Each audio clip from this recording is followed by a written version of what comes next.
आप चाय लेंगी? सड़क किनारे की चाय की टपरी के सामने लगे लंबे से बेंच पर बैठी दूर पहाड़ की चोटी पर लगे टावर को एकटक देखती हुई इनायत ने बिना चौंके, बिना गर्दन घुमाए निगाहों को फेर कर उस आवाज पर टिका दिया। ज़हीन से दिखने वाले एक चेहरे पर दो गहरी भूरी आंखें, सवालिया सी पर मुस्कुराती हुई। इनायत ने हाँ में सिर हिला दिया।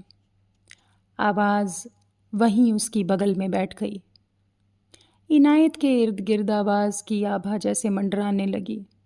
अजनबी सा एहसास, पर अजनबीपन कुछ जाना पहचाना सा। इनायत ने नज़रें वापस पहाड़ों की तरफ फेर ली। आज सुबह सवेरे ही अपने बरसों पुराने ख्वाब को ताबीर करने को निकल पड़ी थी घर से, तन्हा अकेली पहाड़ों की ओर।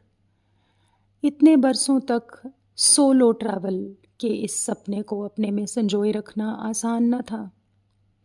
हर बार किसी से साझा करने पर सामने से आने वाली छिछली हंसी उसे उपहास का पात्र बनाती, पर इस सपने को मार नहीं पाई थी।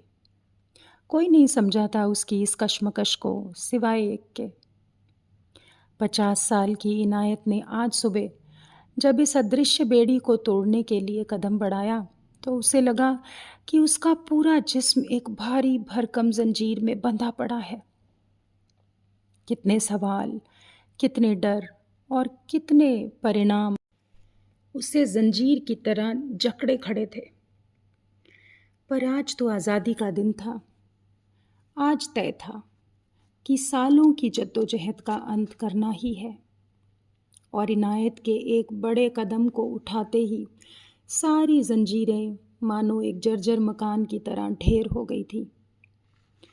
कार जैसे जैसे ऊपर की तरफ बढ़ी, इनायत मानो अपने पूरे अतीत से दूर होती जा रही थी।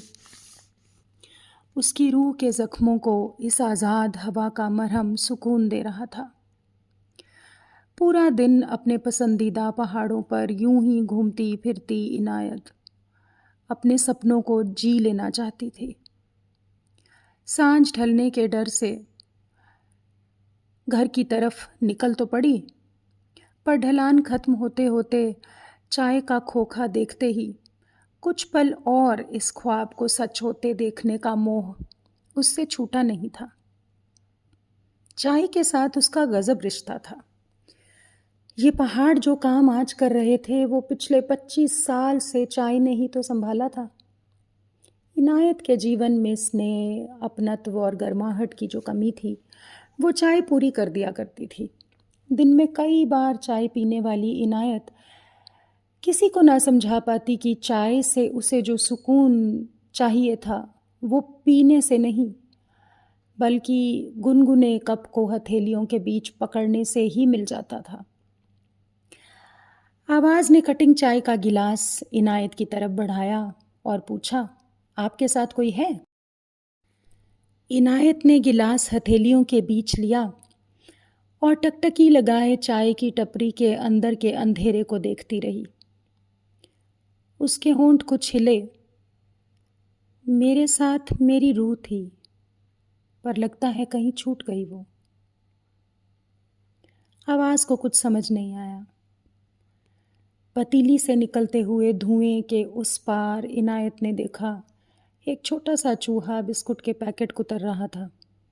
वो मुस्कुराई। चाय वाला आवाज़ के साथ बतिया रहा था और इनायत अपनी रूह को तलाश रही थी।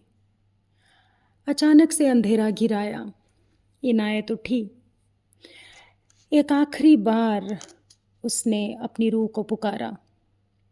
फिर आंखें बंद करके घास, पेड़, हवाएं, बादल, पहाड़ सबको एक आखिरी बार महसूस किया और फिर बिना मुड़े अपनी कार में जा बैठी। छूट गई है कहीं, उसने कहा। विंडशील्ड पर गिर रही बूंदों को वाइपर समेट रहा था। इनायत को माँ की बात याद आ गई।